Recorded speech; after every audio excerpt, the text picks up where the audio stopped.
All right, hey guys, today we're going to talk about labor unions, rise of labor unions, why they were important in early American history. First question you're going to answer is, which would you prefer if you were a laborer of the time period? Would you prefer craft work or factory work? And I'll discuss the differences. And then, why did the factory workers that we're going to talk about even want to unionize? What was their desire? Why did they have a desire to unionize? Okay. This is a one-pager, but very, very important. So we're going to start with organized labor. Before the Industrial Revolution, workers enjoyed a personal, relaxed workplace where the artisan skills were valued. So you would go to school to learn a skill, and obviously this was your choice. It was something you were interested in, and then you would perfect that skill over the years, and you would be the person everyone would come to for that item. You took your time to make it or create it or whatever you're doing, and you put a lot of pride into your work. It was like your personal touch on the business, and you could take as long as you wanted to in making that product. Of course, the faster you make it, the faster you can get the money for it, but you also put a lot of pride and time into it, so you wanted it to be done well. So it says here, that's going to be cut out. No more craft work. Craft work was expensive. It was timely, time consuming, and machines move in to do that job. So work with machines becomes very dangerous. Every day a worker lived by the clock. So you punched in, you punched out. You sat there and waited on that clock to move so that you could get out of there during the day. The work became very monotonous, which means repetitive, same thing over and over and over and over. And this harkens to division of labor. There's good and there's bad with division of labor. So out to the side of this, I would write these things like positive and negative. The positive is, for example, I used to teach civics all day long. And so by the fourth period, the end of the day, I knew what questions students were going to ask. I knew if I had given a test, if I had made a mistake on the test, I could go ahead and point it out by fourth period before they got started because everyone had told me all day. When I taught the class, I knew exactly what I was going to say. I didn't have to look at the board half the time because I was so used to doing the same lesson over and over again. The downside of that was that it got boring. It was monotonous. I started telling different stories by fourth period while I was teaching just because I was tired of my own stories from the day. You get kind of run down with it, same old sort of thing.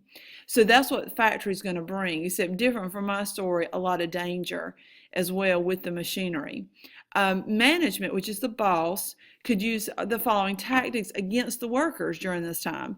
They could lock you out, like literally lock the doors and not let anyone in to do the work. If you were griping and grumbling and complaining and wanting another raise or whatever, and everyone's doing this, they could just lock the doors. And you may say, well, aren't they going to lose money, if no one's working? Well, if you think about some of these big, humongous companies, such as Andrew Carnegie's company, which is U.S. Steel, they could afford to shut down for a day. I mean, they're making millions of dollars. What's one day? Now, it helps to be open, but if they want to make a point, they can. Blacklist. This is where they would get rid of you because you argued too much or demanded too much money. And then they would tell all the companies around there, don't hire Amy King because she's a complainer. That's a blacklist. Yellow dog contract. That is where they would force you to sign an agreement that said you would never join a union. So we need to think about what the union does in empowering the worker and why the boss did not want you to be in the union. And the last is the state militia. Like literally they use the government's military to come in and put down some of the strikes. The union had the perception of being un-American. And this goes back into European history where in many cases workers would revolt, take over factories, in some cases overthrow the government. So it's seen as Marxist, Leninist is another term, communist is another term. It was just seen as un-American. So a lot of unions kind of had a bad following. Then we have the Great Railroad Strike of 1877. So now I'm going to show you several strikes that happened and the violence that ensued. This was during an economic depression, so you have to think times were bad, in America. The railroad companies decided to cut people's pay to reduce their cost. And if you're in the middle of an economic depression and pay is cut, you're severely hurt. I mean, you're thankful you have a job, but now your paycheck's like half. So the workers go on strike on the Baltimore and Ohio Railroad, and it ended up spreading to 11 states where more railroad workers hear about this and they join in the strike. And it got so bad that the president, Rutherford B. Hayes, had to call in federal troops to end the violence. There was a lot of violence in these strikes. In the end, over 100 people were killed. So, I mean, it's not like a strike you would think of today. We've come a long way because of this history, where you don't hear of people in America dying in a strike. And that was certainly the case.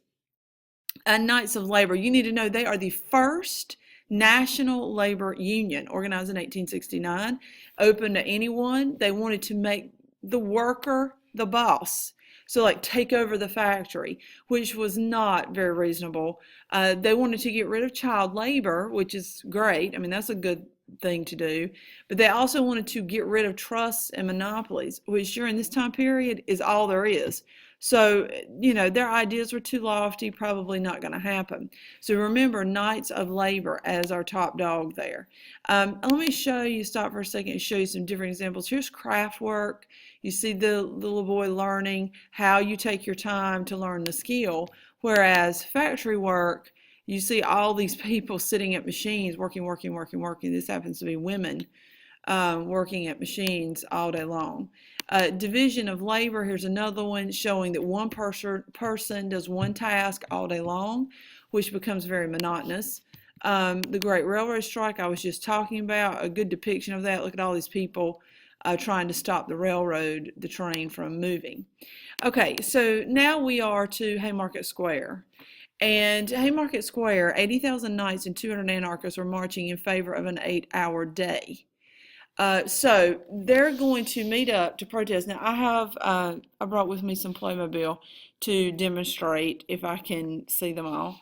And so Playmobil here is going to demonstrate what it looks like, what's going to happen. So you have here our protesters. Here's our protesters. This is the Knights of Labor, and who have snuck in here is a little anarchist, okay? He was not part of Knights of Labor, but they just joined in the party. Anarchist means they hate government. And here you have our police. So the police are there. See, police. I can get him on the screen. There he is, police. Okay, so here's our police, and they're trying to put down this strike. And in the middle of all this, as you can see in the notes, what happens is the police show up to break up the strike, and someone throws a bomb. So here's our little bomb boy, and he's onto the policeman, which knocks them over. You have fire coming everywhere. Okay, they're dying, and it says killing 7. Now, I didn't have 7, so you have to pretend. They kill 7 officers. The anarchists were tried, and the American public turns against the Union. They say, well, hey, we know it. They're anti-American. They're killing police, and they're thought of as too radical, too violent. The anarchists are tried, and the Knights fall apart. So the Knights break up here. I said the first labor union because of the anarchists. In their place comes the AFL, American Federation of Labor, led by this dude, Samuel Gompers. You need to know he was more realistic. He said, hey, let's just get higher pay, improve working conditions like windows in the factories so we could get fresh air. He pushes closed shop, which meant everyone had to be in the union, which made it stronger, and collective bargaining, that the boss must negotiate, mediation, arbitration. Okay, and then you have the Homestead Strike, which you're going to see a video on. And this is Carnegie, Andrew Carnegie's U.S. Steel plant. They cut wages by 20%. Pittsburgh is where it is. You think of Pittsburgh Steelers. Okay, that's where they get the name. It was Steel, Andrew Carnegie. Cut wages by 20%, and workers go on strike for 5 months. Carnegie uses lockout and strike breakers who break through the strike and do your job in the factory. for less pay, but they needed the money, and the boss lets them do it. And he's not hurting because he's still got production if these people are coming in and working. It says the workers lost. Okay, so just remember, Homestead is the name of Carnegie's business. And the last one is Pullman. So I brought some trains as well. Gotta listen to that music. Okay, so brought some trains. George Pullman's company made railroad cars, and he's going to cut wages, fire union leaders, and a guy comes in by the name of Eugene Debs, who we'll hear a bunch about. And Eugene Debs is going to tell everybody, stay on strike, don't come off the train, basically sitting on the train. But I said that, but he really says, don't touch the Pullman cars, because that was really illegal. I mean, you had some on the cars, but he's saying get off the cars because that's really illegal to be on their property. It says the strike tied up all rail transportation. So the workers here are protesting. Here's my train group. Okay, here they all are. And they can't get by. The workers are protesting and not letting anyone through, not letting any of these trains through. And so what happens is Pullman gets really, really smart because he can't move his cars, So he hooks, for lack of a better example, I brought Captain America. He hooks a U.S. mail car in the middle of the train cars that has U.S. mail on it. And all of a sudden, you know what has happened? All of a sudden, this is now a federal issue. Federal is federal mail. The U.S. mailman down here is federal.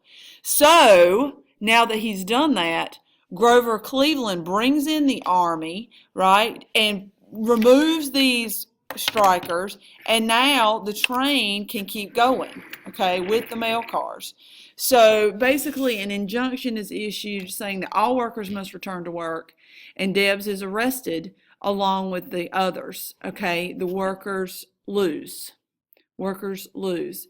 Okay, so you see there's a lot of workers lose on here with Pullman, with Homestead strike, even when we were talking about Haymarket Square, it just doesn't look good for the labor unions up to this point. Okay, let's go back to our essential questions, and they were, drum roll, which would you prefer if you were a laborer during this time, craft or factory work?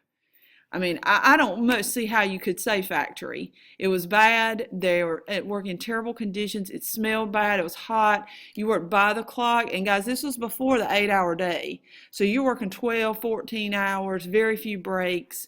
Whereas craft, you might work in your home or a shop outside your home, but it's yours. You work when you want to. You take your time, produce things as you want to. Craft was just, you could put your pride into it. Craft was just better.